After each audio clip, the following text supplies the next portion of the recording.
பாஜக அண்ணாமலையை கண்டால் பயம், நடிகர் விஜய் கட்சியை கண்டால் பயம். திமுகவின் நிலைமை இப்படியா?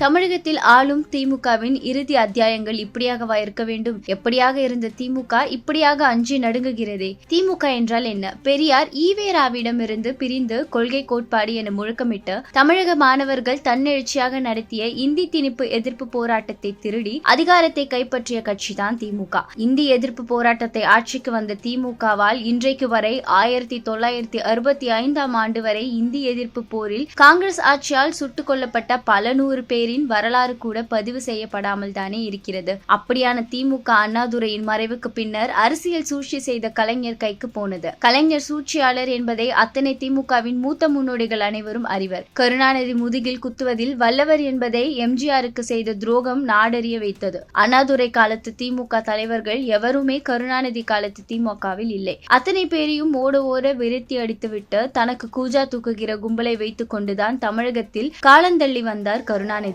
இதனால் தான் எம்ஜிஆர் மறையும் வரை ஆட்சியை கனவிலும் கூட நினைத்து பார்க்க முடியாதவராக இருந்தார் கருணாநிதி. எம்ஜிஆர் மறைவுக்கு பின்னரும் கூட தமிழக மக்கள் கலைஞரை நம்பவும் இல்லை. அண்ணா திமுக உடைந்து சிதறியதால் அதிகாரம் எளிதாக கலைஞருக்கு போனது. முதல்வராக இருந்த ஜெயலலிதா ஆட்சிக்கு எதிரான மக்கள் கோபத்தை தனியே நின்று வாக்குகளாக பெற முடியாமல் மூப்பனாரையும் ரஜினியையும் துணைக்கு அழைத்துக் கொண்டு தேர்தலை சந்தித்து வென்றார் கலைஞர். அந்த கலைஞர் ஆட்சியையும் மக்கள் தூக்கி எறிந்தனர். ஜெயலலிதாவின் அண்ணா திமுக தான் 2011 ஆண்டு முதல் 2021 ஆண்டு வரை தமிழகத்தில் ஆட்சியில் இருந்தது. எம்ஜிஆரை போலவே ஜெயலலிதா மறையும் வரை இலவு காத்த கிளியாக கலைஞரும் திமுகவும் முதல்வர் நாற்காலிக்கு காத்து கொண்டிருந்தன. ஜெயலலிதா மறைந்த பின்னர் அண்ணா திமுக பிளவை சந்தித்தாலும் இருக்கிற கட்சிகள் அத்தனையையும் ஒன்று சேர்த்து கூட்டணி அமைத்ததாலும் திமுக ஆட்சி அமைத்தது.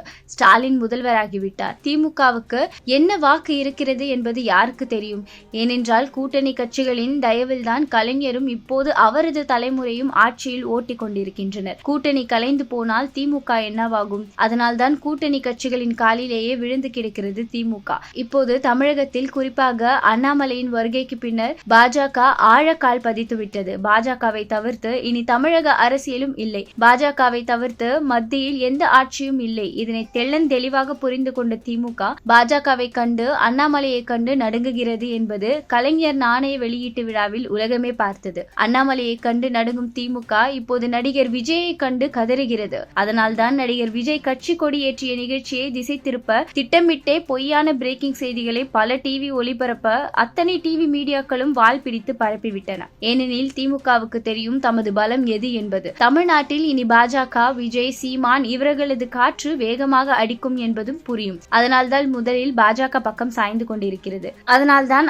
ஆதரித்தாலும் கொள்கையோடு ஆதரிப்போம் என துண்டு போட்டு வைக்கிற பரிதாபத்துக்கு தள்ளப்பட்டுள்ளது கருணாநிதி குடும்பம் சொத்தான திமுக. தேவைப்பட்டால் நடிகர் விஜயையும் கூட்டணியில் சேர்க்க அடுத்த துண்டையும் தயார் செய்துதான் வைத்திருக்கும் திமுக என்கின்றனர் நன்கு விவரம் அறிந்தவர்கள்.